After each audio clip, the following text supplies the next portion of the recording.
ये कहानी एक गांव की है जहां पर सब हंसी खुशी रहते थे।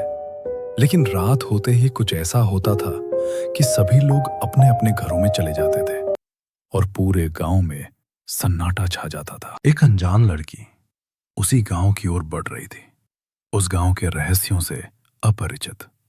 दिन की चादर को अंधेरे ने जकड़ना शुरू कर दिया था। रानी गांव में दाखिल हो चुकी थी।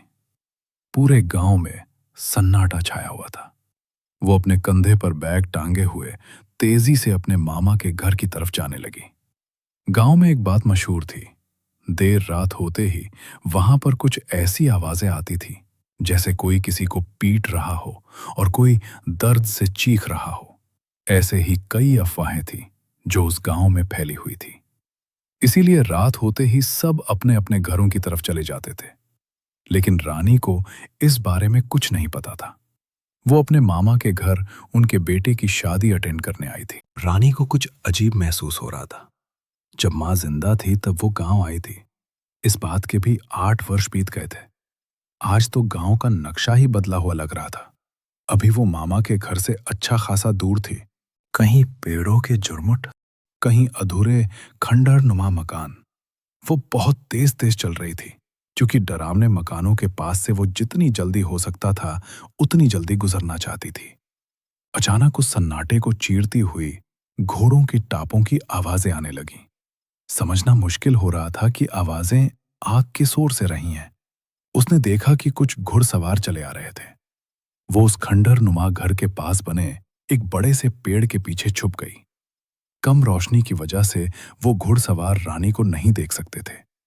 लेकिन ये क्या, वो घुड़सवार वहीं पर रुक गए। वो सारे अंग्रेज थे और सबके चेहरे सफेद, ऐसा लग रहा था जैसे कि उनमें आत्मा नहीं है। और उन्होंने एक जैसे कपड़े पहने हुए थे, जैसे कि ये कोई यूनिफॉर्म हो। उनकी आंखों में बेहद गुस्सा दिखाई दे रहा था। वो घुड़सवार एक मकान के पास अपने अपने घोड़ों से उतरे। एक आदमी वहीं से गुजर रहा था। ऐसा लग रहा था जैसे कि उस आदमी ने उन घोड़ों की आवाजें ना सुनी हो और वो अपनी ही धुन में मगन जा रहा हो। लेकिन उन लोगों ने उसको पकड़ लिया और उसे मारना शुरू कर दिया। उस आदमी की चीख पूरे गांव में गूंज गई। उन्होंने उस आदमी को इतना मारा कि उसके कपड़े खून में सन गए। रानी अब डर के मारे कांप रही थी। उसने ऐसा मंजर आज से पहले कभी नहीं देखा था। उन लोगों ने उस आदमी को इतना मारा कि वो बेहोशी की हालत में चला गया और देखते ही वो तीनों घुड़सवार आंखों से ओझल हो गए। ना ही वहां कोई घोड़ा था और ना ही कोई आदमी। रानी वहां से बहुत तेजी से भागी और सीधे अपने मामा के घर पर जाकर जोर जोर से खटखटाने लगी। जैसे ही उसके मामा दरवाजा खोलते हैं, वो उन्हीं के सामने बेहोश हो जाती है। जब उसको होश आता है तो सुबह हो रही थी।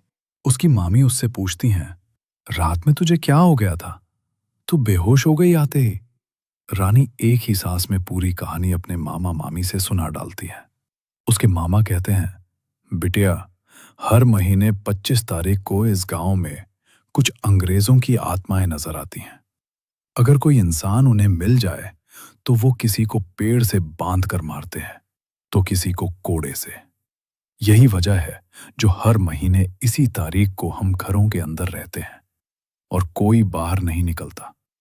ये वही अंग्रेज हैं जो एक वक्त पर हमारे देश पर राज करने आए थे, लेकिन इनकी कोशिश नाकामयाब हुई। और उन्हीं में से जो अंग्रेज हमारे गांव में मर गए थे, उन्हीं की आत्माएं अपना बदला लेने आती हैं। ये सब सुनकर रानी जैसे सदमे में चली गई थी। लेकिन उसके भाई की शादी बहुत धूमधाम से होती है और कुछ ही दिनों बाद वो वापस अपने घर चली जाती है। आज भी ये किस्सा उसके दिल में एक पुरानी याद बनकर रह गया है। हम हर हफ्ते दिल दहला देने वाली कहानियां आपके लिए लाते हैं। तो अगर आपको हॉरर स्टोरीज पसंद है तो हॉरर फैक्ट्री को सब्सक्राइब करना और वीडियो को लाइक करना बिल्कुल ना भूलिएगा।